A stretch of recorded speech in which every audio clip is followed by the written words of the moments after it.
How To with John Wilson isn't your typical television show. Then again, as Kelefa Sanneh discovered, John Wilson is no ordinary television host. Hey, New York. There are countless opportunities to make small talk in a big city. Day after day, the host of HBO's How To with John Wilson roams New York City, filming thousands of moments to put in his show. Let's see what the NYPD throws out. Now, come on, you must have hours and hours of dumpster footage. Every dumpster tells a story. Considering the network's vivid cast of characters, Omar Little, And it's either play or get played. Tyrion Lannister, Carrie Bradshaw, Hello, lover. John Wilson knows he's an unlikely star. He says he was as surprised as anyone when his own unassuming persona caught on. I was at a restaurant right after the show premiered, and someone asked me if anyone had ever told me that I look like John Wilson, which was really strange to me because they assumed that I knew who that was.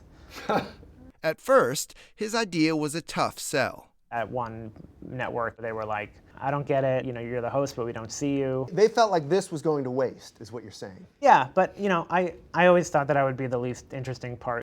He doesn't sound like a typical TV announcer. Someone told me that they wished that my voice was 2 octaves lower. That's a weird wish for someone else to have.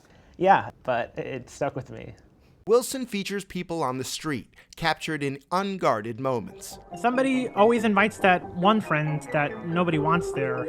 He sees his show as a kind of nature documentary, like the BBC's Planet Earth. A nice way to begin is by leaving your apartment and trying to find The someone. mouse lemurs have been hibernating. It's time to get busy. You're the David Attenborough telling viewers what they're seeing? I think that might be insulting to David Attenborough. Wilson's approach is a bit more do-it-yourself. Get all dolled up to go out. And then you call a friend to make plans for dinner. He paints his own title cards on newspaper. HBO doesn't have people who can make signs? I'm sure I could have had a title budget if I wanted one, but I'm more interested in the actual, the title as an art object in a way. Well, it's like a warning for viewers or an alert that this show is literally homemade. Yeah, it's a warning. And you're using a special paint called Whiteout. Yeah, so this is really the only thing that HBO bought for the titles was they supplied me with a few bottles of Whiteout. I have to buy my own newspaper. John Wilson grew up on New York's Long Island. Okay, good afternoon. Here we are at the second day of Camp Wilson. Using the family video camera, he turned his average teenage life into what he called the Johnny Show. Hey John, what's up? Hello. I made a movie every single day growing up, It was just so fun to be able to make your friends laugh. He always had an eye for the obscure and the rejected. And sometimes he's the one who's rejected. Turn that on. All right, guys. Unless you guys have a permit, you gotta move along. But where does the private space begin and where does the public space end? Well, the private space starts once you cross those lines. His method is simple. Just keep filming. You feel a little safer when you're holding that camera. Filming is the one thing I don't regret. I regret so many other things that I do, but I never regret filming something. Hi, it's Sean Wilson. I'm here, another internet video tutorial. 10 years ago, he began posting how-to videos online, like how to clean a cast iron pan. And it was basically like a portrait of a friend of mine who didn't clean up after himself. And I just continued to make things in that style because tutorials are a really elastic kind of format. In 2015, he tagged along during the making of a David Byrne documentary called Contemporary Color. Because they had an extra spot in the van. Wilson called his film Temporary Color. It could have been called How to Get a Film Distributed. I don't even think David had approved me to be there. But then after I made the movie, he saw it and he liked it so much that he put it on the DVD, and that was really nice. So do you have strong thoughts about scaffolding? No, not at the moment.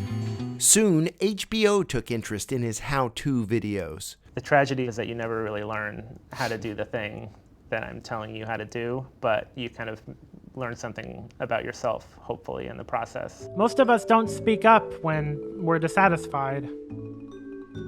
And then things just begin to accumulate until you can't really imagine an alternative. How To with John Wilson premiered in October 2020 to enthusiastic reviews. Its second season just began. Is there something therapeutic about making this show? Yeah. You know, I think the show deals with a lot of personal issues of mine that I hope other people can relate to. Every single episode is kind of this therapy. And very public therapy for you. Yeah, I don't go to actual therapy, so everything in the show is very unprocessed. There's something I really like about that. It kind of helps me cope with the world in a way, and I hope it helps other people cope too. You don't always realize you're in the middle of history until it's over. He's 35 now, and John Wilson has gone from posting pseudo-instructional videos online to learning an unexpected lesson himself: how to become a TV star. Yeah. It's a real Cinderella story.